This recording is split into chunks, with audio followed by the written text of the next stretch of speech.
Okay, so I am back one more time with a creative woman, Kai Brown.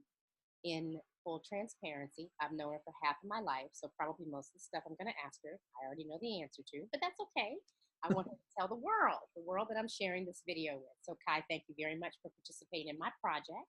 Thank you for having me. I'm glad to participate.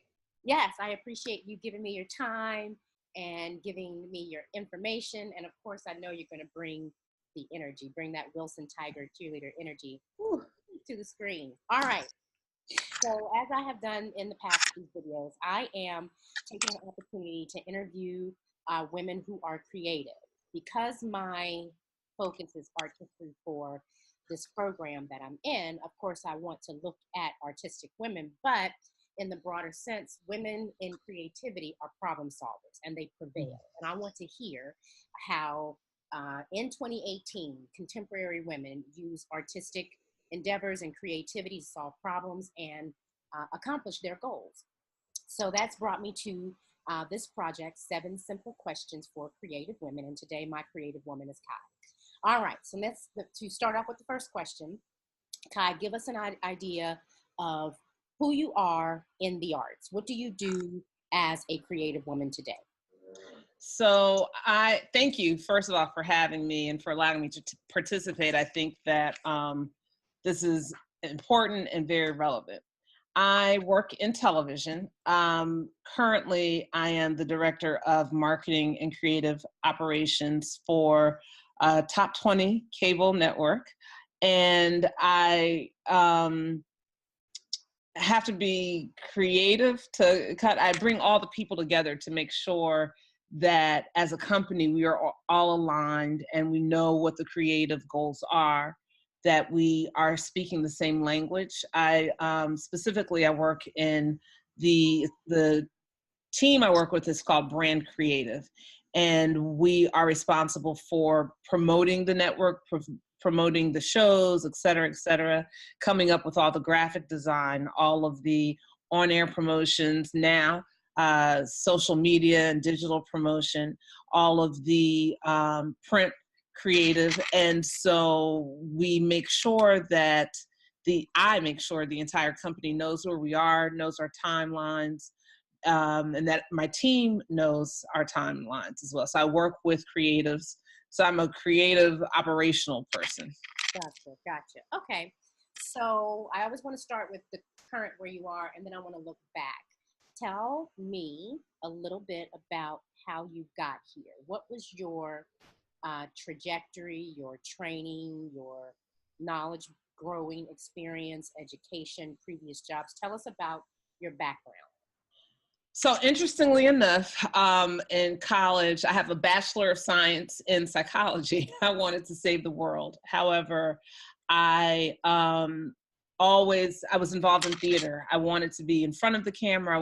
I work on Broadway, just not on Broadway. So I've always had a passion for television. I've always had a passion for theater, for the fine arts specifically.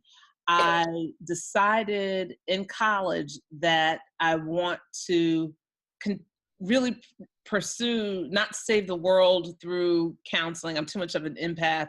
I would take on other people's problems.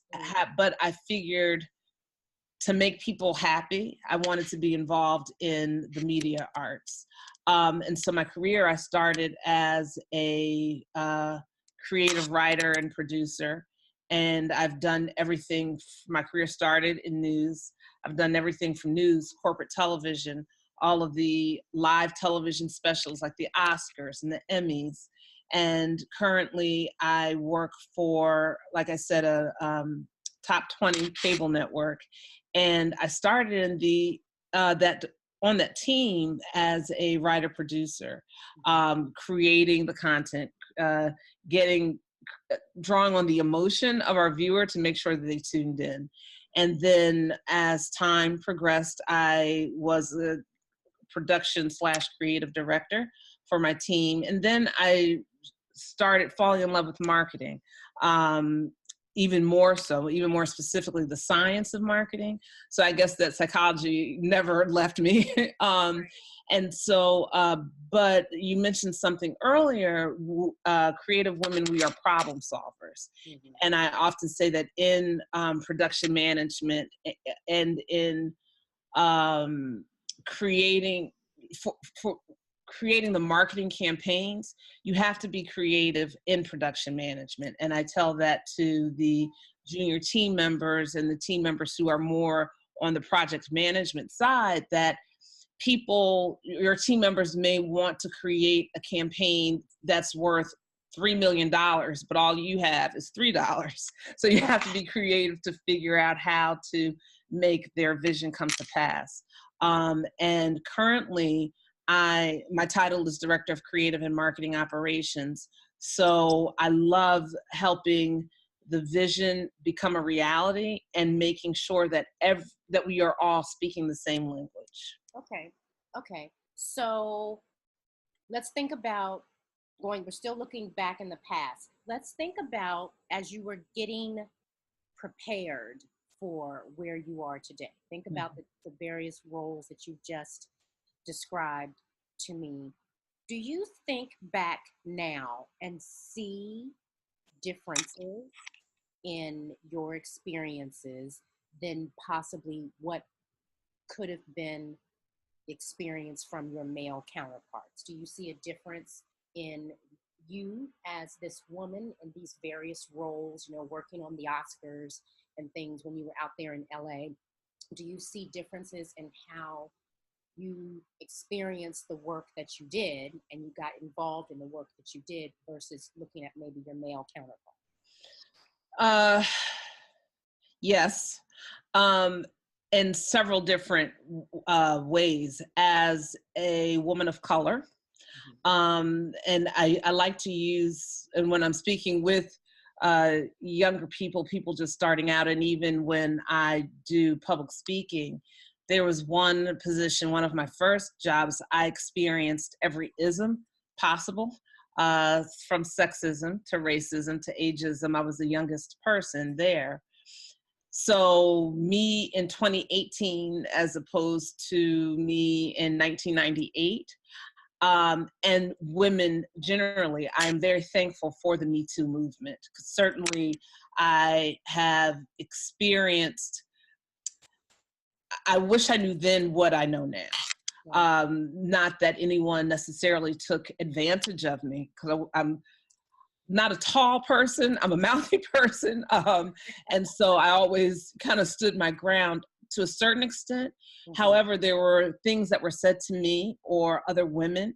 And then as a woman of color, my industry is largely male, and largely white male. So there is a certain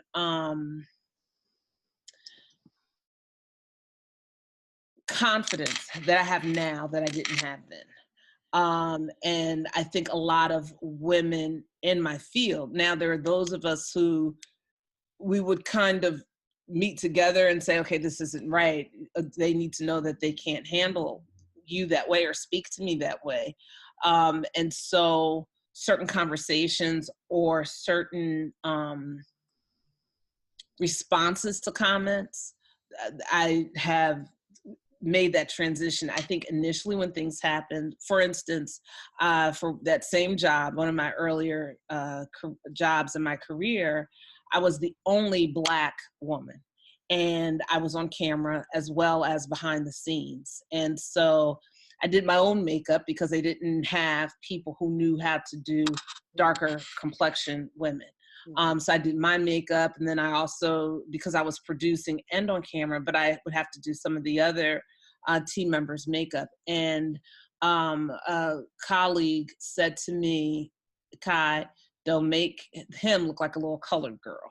Wow. So this was in 1997, 6, something like that.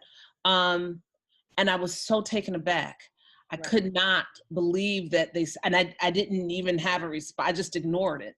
There are a lot of things that I ignored.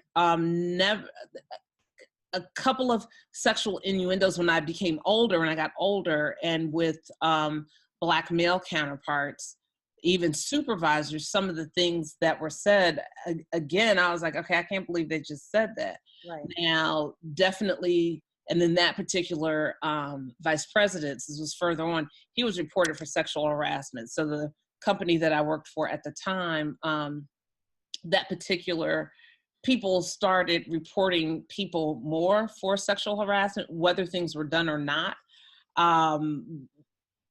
Probably not. We as an industry and as a society, we become more progressive and more aware, and the tolerance level for that type of disrespect has, it's being alleviated. Right. I hope I answered your question. Yes, you answered my question. Yes. Okay. You gave me some things to think about. As I told you before, I'm not looking necessarily for a script. I'm looking for your experience. So yes, you definitely answered my question. You gave me something else to ponder as part of this project. I have to wonder, what would, if I did this interview with a man, who your same career, similar trajectory, I have to wonder if a man, or any career, any creative area in general, because that's my focus, if men have seen what you've experienced in their female counterparts. When I think about one of my other interviews with a friend of mine who's Russian, she gave me interesting perspectives of what she's experienced as a woman growing up in Russia, and her childhood, her adulthood in Russia, and having similar experiences when she crossed the pond and came here to live in the United States. She told me a few things about conversations that she's had with her husband and his experience, and what you just said has made me wonder. I wonder if what you and other women see happening to you, happening to others around you, if it is recognized by men. Do they see what we see? Would they even understand it? Would they, you always want to ask someone, how would you treat your sister? Or how would you want someone to treat your daughter when they're treating someone else in a degrading way? And I have to wonder, when our male counterparts that may or may not experience the same thing that we experience, because sexual harassment or any of the isms can go both ways, of course. Exactly. I have to wonder if they see it happening to us, and what are they thinking? Maybe that's a different interview. I have to think that one through. You've just given me something to ponder, as possibly including in this project that wasn't my initial. So that's interesting. Okay, so thinking about what you just explained, that difference. Do you see a change over time? Do you see the Kai that you are today working at the Top 20 network? I'm going to use your same scripture. I'm taking it, that's for some political reasons. Working at a Top 20 network, do you see a difference today in how you are regarded versus 20 years ago? Back when we first finished undergrad, we were young and so hopeful, and I just finished Temple, you had just finished Howard, and we were ready to do something. We had no idea what, but we were ready to do something. Do you see a difference in how the world has reacted to you today versus back then? Do you think things have changed? Absolutely. So, as mentioned, I work in television, and cable television specifically. To see in the past, it definitely was a good old boys network, and it didn't matter about your ethnicity. So to see today the amount of women who have excelled and who are in the C-suite, it's awesome. Back then, again, so this was like in the mid to late 90s. And some of my colleagues at the time of this same company, we would always say, why are they treating us like this? Meaning calling us girls instead of women. And so these were Black women, white women, a couple of Asian women. We were like, okay, we're not girls, we're women. And then, and even within entertainment, even within television production, in the live television world, in the news world, in the live production, the women who were in the C-suite, who were calling shots, they were few and far between. Right. We saw very few women in the director's chair, all men. And there's one woman who we're still friends via social media, but I know that and she always would have my back. This is when I was living in LA. Her name is Deborah. And she really, I'm excited whenever I look at the Oscars or the Emmys and I see her name in the credits as director or as executive producer. That makes me very happy. And we look for that. And there are several female organizations. For instance, I'm a member of one, Women in Cable Television.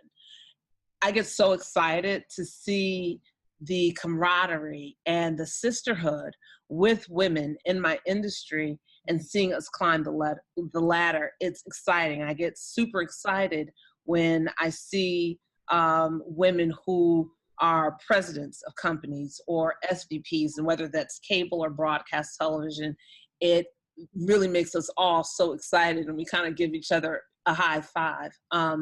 And even where I work currently, to be in a room where and I often think to myself, half the table are female, the other half are male, and we are in executive positions, that really makes me very happy. Yes, I can see that.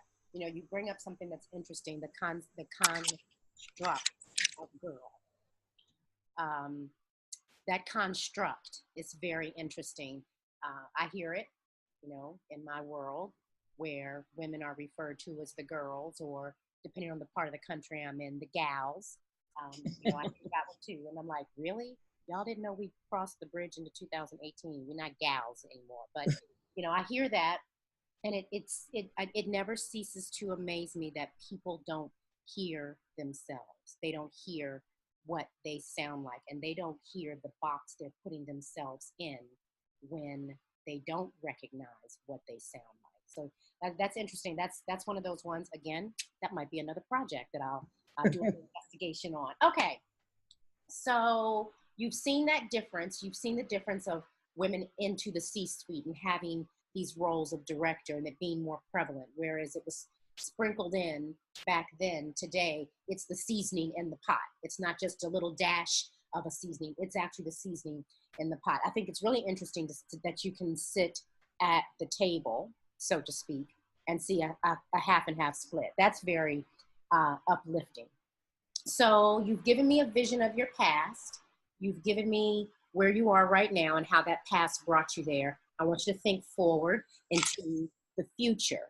What do you see? Well, first give me some ideas of your future plans. Give me an idea of what you're thinking for yourself in creative endeavors for the future. So that's a great question, because I'm in that process, in the process of wanting to do an industry shift. I will always be a creative. In a theater class that I had in college, the professor said, Kai, as a creative person, you will never have complete peace in what you're doing if you're not being creative.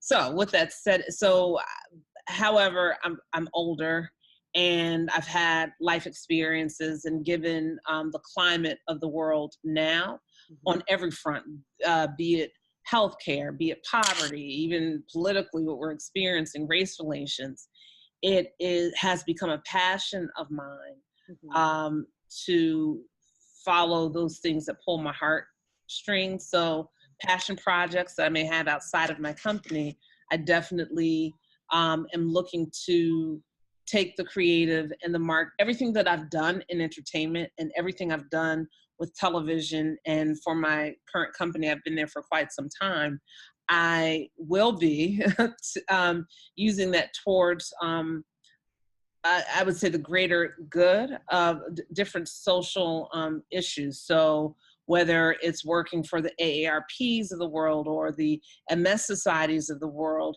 And given where we are in terms of media, in terms of this digital media, and now it's content creation, that is, so there's a shift there. So definitely wanting to be more involved in taking the old and influencing the new, but for, I would say, more cause marketing.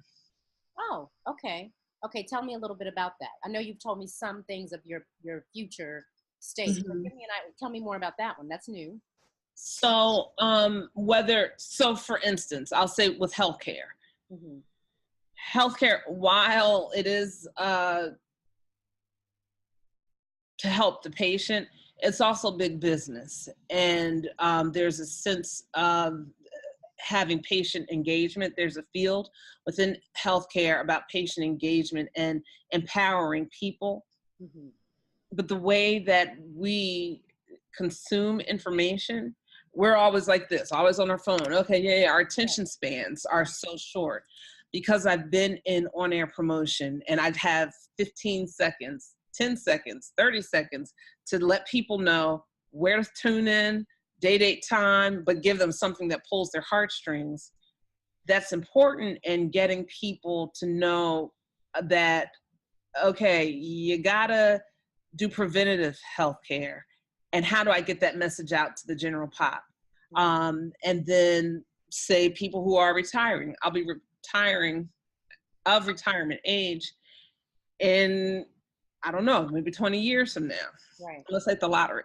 But but being a part of AARP and seeing that 50 from when I was a younger person is not like 50 today. 60 when we were younger, it's not like, so getting that message out to people, but being creative. We're a lot more media savvy. We have so many different resources and ways to get content. To be a part of how to get those messages out creatively and strategically and differently, that is something that I am dying to do and transition into. Okay. All right. That's interesting. I knew you were thinking towards some of that type of marketing, but I didn't actually know what it was called. And yes, here we are in 2018, almost about to be 2019. And content creation is it. The way that we consume content is so drastically different from just, back when we were in undergrad. It is. I want to say that I had a professor, and this was probably my sophomore, maybe junior. And I'll never, ever, ever forget this professor that I had, and it was like a general media studies course, and television production was my minor. But he said, in the future, people will be able to choose how they look at media and how they look at TV shows. I mean, when I was little, I lived for getting the Sunday paper, opening up the TV guide and figuring out. But now I can sit and look at TV on my computer. You have the Hulus and people are able to craft what they want to look at. And I will never, ever forget this professor. So this was like in 91, 92. That's unbelievable to me. And here it's coming to, fruition that we are able to choose what we see, how we see it, and just carve out. So the future, I'm excited about the future, and things happen so quickly. So staying on top of trends, the trends happen quicker. So one trend happens and then the new thing is in. So that's pretty interesting. And it's over. Yes. Right. That's kind of the driver for what I've called the blog. Art it's an opportunity. It's just an opportunity. It is an opportunity to experience things that you never even thought you would experience. If someone had told me 20 years ago you would have a YouTube channel and you would be posting videos on a YouTube channel, my first question would have been, what is YouTube? Right. And making money off of it. Really? Well, we haven't got there yet, but we're working on that part. That part. All right. So knowing what your future plans are, curiosity, do you anticipate any obstacles or challenges that might be gender based? Do you think that you're going to encounter challenges in your future endeavors towards those creative goals that you just articulated? Do you think any of those will be challenged because you are a woman? Um,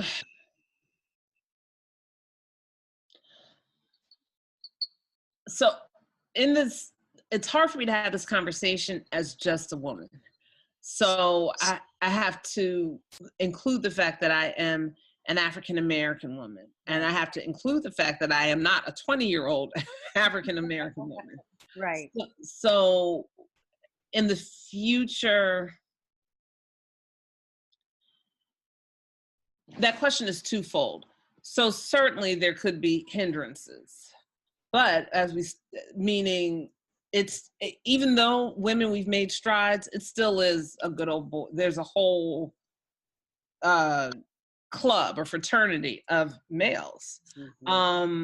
Even though as women we are, I mean, just taking the world, this is the year of the woman, I guess, or, right, taking the world by storm. But then because of the advancement of technology, I think that maybe the challenges that could be there, we can circumvent that through creating our own opportunities. And that is something that I have always lived by. For instance, the role that I have now, I created this role for my company. I mean, there are other creative and marketing operations, but the company that I work for, we've never had that role before. And I saw the need and I created that, the role. And of course, I had to get buy-in from my managers and the execs in my department at the time. But the point is that for what I want to do, the internet is a wonderful thing. And being able to create my own content and being able to, I think that our only limitations are my only limitations would be the limitations in my mind. Yeah. Meaning, oh, I can't do this, I can't have that. How do I? I've never done it. Right. Listen, you can learn how to do anything on YouTube. On YouTube. Right. How do you think I learned how to edit these videos? Right. Yes. Exactly. So, and then there's nothing new under the sun. So and you know me, I'm a talker. I'm a people person. So relationships are everything. So while it may, in my mind, it may not have ever been done before, to me, just doing a little bit of research, I think will eradicate any perceived limitations that I may have. And then again, you don't know what you don't know. Sometimes ignorance, while it can definitely handicap you, the adage "ignorance is bliss" is true, because you don't know what you don't know, and there's nothing hindering you. You just move forward. You just got to figure out how to do it. So yes, there could be challenges because of the trifecta of being an African American woman. I'm not going to say I'm older. I'm not going to say my age, but but I'll just say I'm not a 20-year-old African American woman. Right. But there are people change and reinvent themselves over and over and over again. And so I am taking it from a place of reinvention, and trying to figure it out. I can dig it. You know, in one of my other conversations with one of my creative women, she and I were talking about a similar thing where I know personally, I sometimes tell myself I can't before I even start. Well, I mean, you and I have already had many, many, many conversations about how I pretty much overthink everything from, which pair of loafers, they're all black, but for some reason, which pair of loafers to wear tomorrow, to, momentous things like, what school to apply to. So I do think sometimes that yes, but it seems like other women we think through so much that we almost tell ourselves why we can't.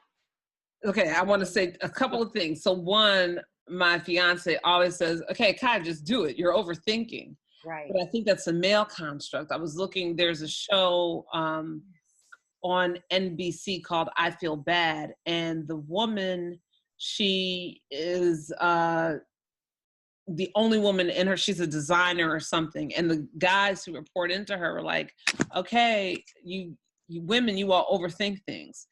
As a woman, you need to learn how to do, what is the man spread.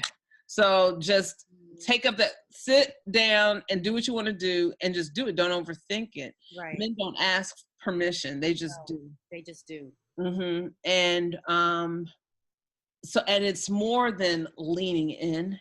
It's more than, I think that for women, by nature, there's some of us who, a lot of us who want to, we're too considerate.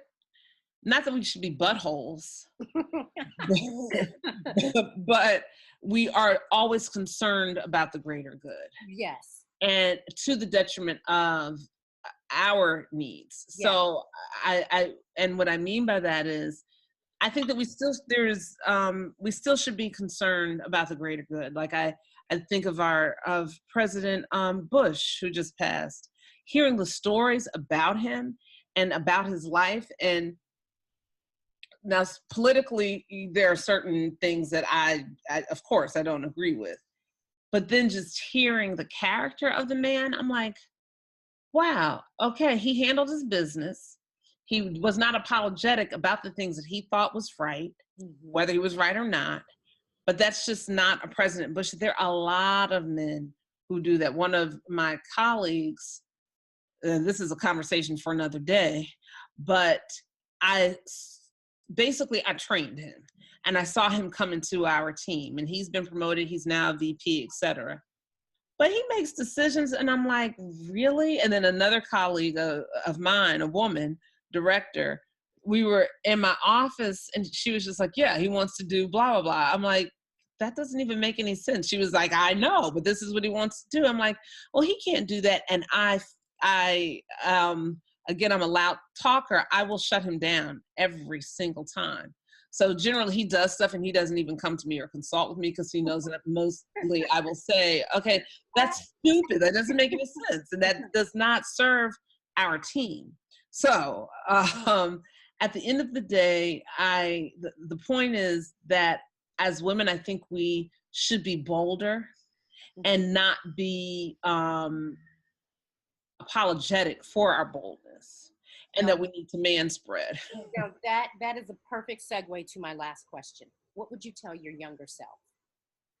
Okay, so much. And it's interesting because one of my mentees, a new mentee, she reminds me so much of my younger self.